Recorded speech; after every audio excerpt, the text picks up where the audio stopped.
What's up, guys? Darren Strong Fishing. So today I'm going to recap the 2025 season, and we're going to start off with Sam Rayburn. So Sam Rayburn, I fished there on January 4th, 2025. That was the first tournament. And we were Carolina. The Armstrong Fishing. So today is the first BFL of the year. Fishing ML left. Today we on Lake Sam Rayburn. We'll try to get it done today.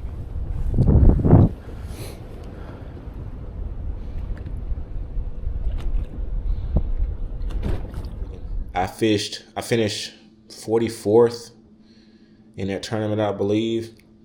And that was my first tournament, basically. I fished one in September of 2024, and that was my first time being introduced to tournament fishing. But I started this one this year, and I fished the whole season. So we'll talk about Sam Rayburn and what I did and how I was able to catch fish.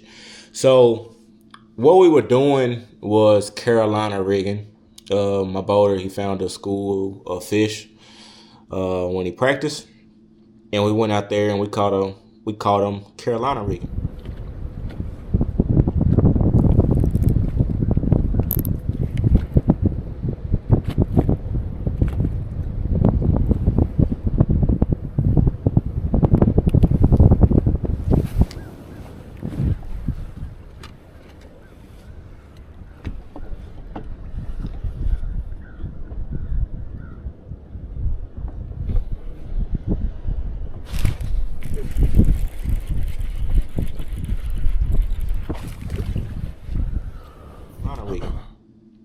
That was my first time ever using a Carolina rig, so my boater helped me out with the process a little bit. I mean, I'm familiar with it, with catfishing and whatnot, but never done it for bass fishing, so I knew how to set it up, but, he showed me how to do it.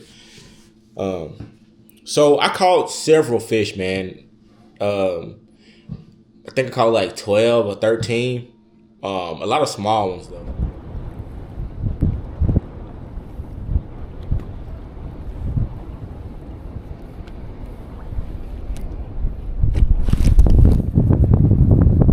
That's a big one. Yep, that's a big one. All right, let's see from the tree. Might have been stuck on something. Yep, that's a pretty good one.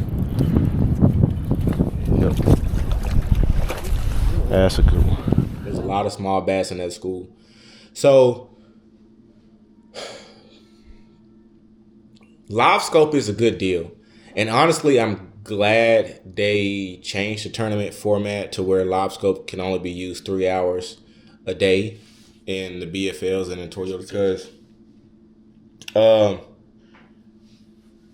we'll talk about it next week, but live scope really messed me up at Toledo Bend. That's the next tournament. But this tournament, it almost messed it up for me too.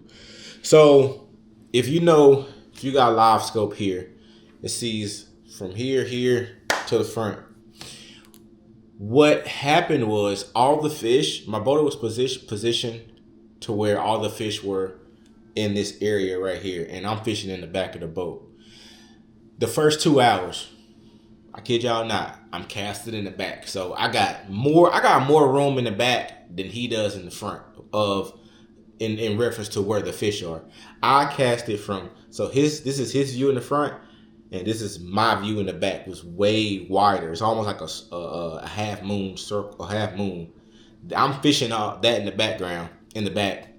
I'm fishing that in the back. So I cast out. I'm fan casting them just here,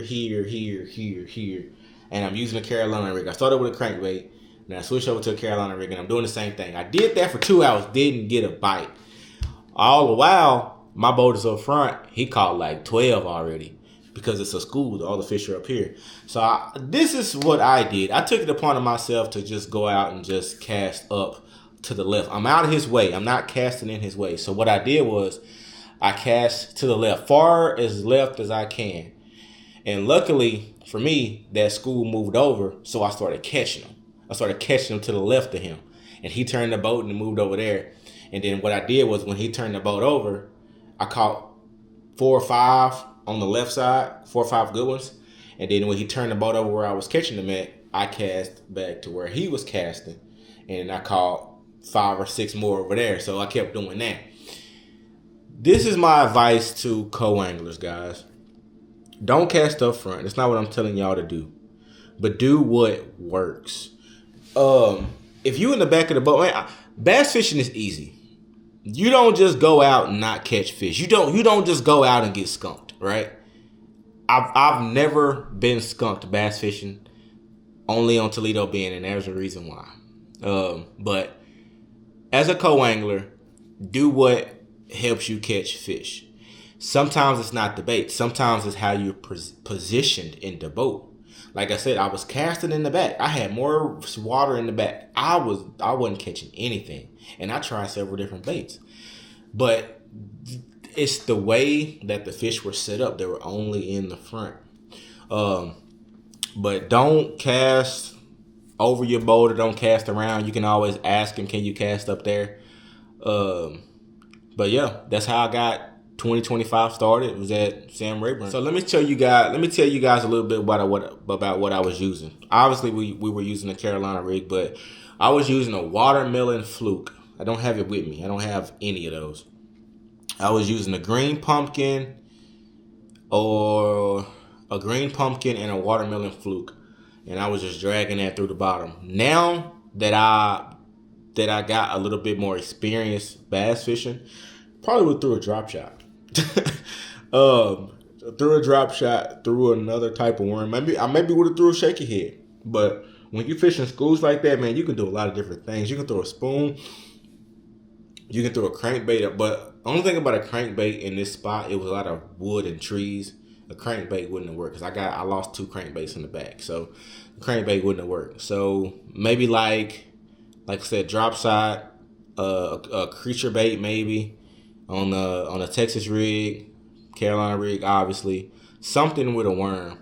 But honestly, if I get in that situation again, I'd probably throw a drop shot. Like a net rig or a net rig or something like that. But yeah. It's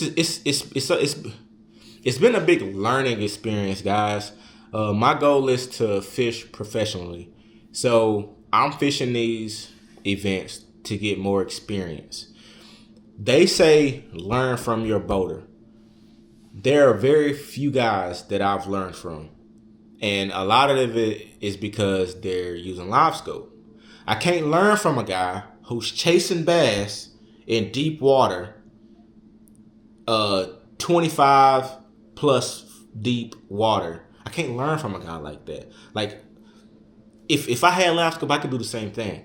Like, what I want to learn out of a boater is like little techniques. This bait, that bait, fish this depth, do this with this bait. Like, I want to learn it. I don't need to know about live scope. When I get it, it's not hard to work. It's like all you gotta do is make the fish bite. That's the hardest part about live scope, is making the fish bite. And I'll cross that hurdle when I get there. But right now, if I want to learn from a boater, teach me techniques on how to fish. Not how to work live scope, not how you driving around and you locating solo bass in deep water. I don't need that. But yeah, stay tuned for next week. We'll talk about Toledo Bend. Toledo Bend was tough.